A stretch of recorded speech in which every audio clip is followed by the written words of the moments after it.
वित्त मंत्री निर्मला सीतारमण 1 फरवरी 2025 को बजट पेश करने वाली है। इससे पहले पुराने टैक्स रेजिम और नए टैक्स रेजिम को लेकर तरह तरह के कयास लगाए जा रहे हैं। इस बीच स्टेट बैंक ऑफ इंडिया की एक नई रिसर्च रिपोर्ट सामने आई है। इसमें कहा गया है कि केंद्र सरकार पुराने टैक्स रेजिम के तहत सभी छूट को खत्म कर सकती है और उन्हें नए टैक्स रेजिम में तब्दील कर सकती है। एसबीआई की रिपोर्ट में नेशनल पेंशन स्कीम की सीमा को 50,000 से बढ़ाकर 1 लाख रुपए करने और सेक्शन 80D के तहत मेडिकल जो बीमा है उसकी छूट को 25,000 से बढ़ाकर 50,000 रुपए करने की सिफारिश की गई है। इसके अलावा 10 से 15 लाख रुपए की आय सीमा के लिए टैक्स दर को घटाकर 15% करने और सभी बैंक डिपॉजिट्स पर एक समान 15% टैक्स दर लागू करने का प्रस्ताव रखा गया है। एसबीआई के ग्रुप मुख्य आर्थिक सलाहकार डॉक्टर सौम्य कांति घोष ने रिपोर्ट में कहा है कि अनुमान है कि भारत सरकार नए टैक्स रिजीम के तहत सभी को शामिल करके डिस्पोजेबल इनकम में बढ़ोतरी के जरिए बेहतर टैक्स व्यवस्था लागू कर सकती है और कंजम्पशन को बढ़ावा दे सकती है। संभव है कि इससे सरकार के टैक्स रेवेन्यू में थोड़ी कमी आ सकती है। ग्राफिक्स के जरिए मैं आपको ये बताऊंगा कि जो एसबीआई की रिपोर्ट है इसमें आने वाले बजट में सरकार के लिए विचार करने के लिए कई टैक्स रिलीफ करने वाले क्या उपाय सुझाए गए हैं, ये भी आपके लिए जानना जरूरी है।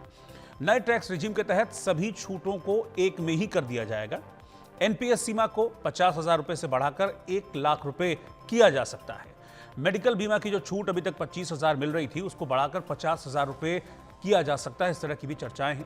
15 लाख रुपए से ज्यादा की आय के लिए जो उच्चतम टैक्स दर है जो अभी 30% हो, ऐसा इसमें प्रस्ताव है।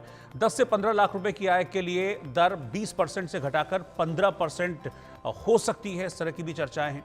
सभी मैच्योरिटी पीरियड्स में बैंक डिपॉजिट पर एक समान 15% टैक्स लागू हो।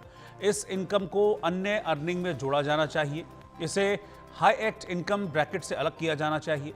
सेविंग अकाउंट में जमा राशि पर टैक्स की सीमा बढ़ाकर 20,000 रुपए हो सकती है। ये सारी जो सुझाव हैं या चर्चाएं हैं जो इस वक्त अभी चल रही हैं, जिस रिपोर्ट का मैं हवाला दे रहा हूं उस रिपोर्ट में इन सारी चीजों का जिक्र है। एक सुझाव यह भी दिया गया है कि इस प्रस्ताव के परिणाम स्वरूप 50,000 करोड़ का रेवेन्यू लॉस हो सकता है, जो सकल घरेलू उत्पाद के 0.14% के बराबर है। हालांकि सरकार की तरफ से पुराने टैक्स रिजीम को खत्म करने के बारे में अभी तक कोई ऑफिशियल घोषणा नहीं की गई है, लेकिन इसके भविष्य को लेकर चर्चाएं जरूर तेज हैं। 2020 के यूनियन बजट में नए टैक्स रिजीम को पेश किया गया था। आपको बता दें कि कई टैक्स पेयर अभी भी पुराने सिस्टम को पसंद करते हैं, क्योंकि इसमें सेक्शन 80C, 80D के तहत अलग अलग कटौतियां और छूट टैक्स पेयर्स को मिलती हैं।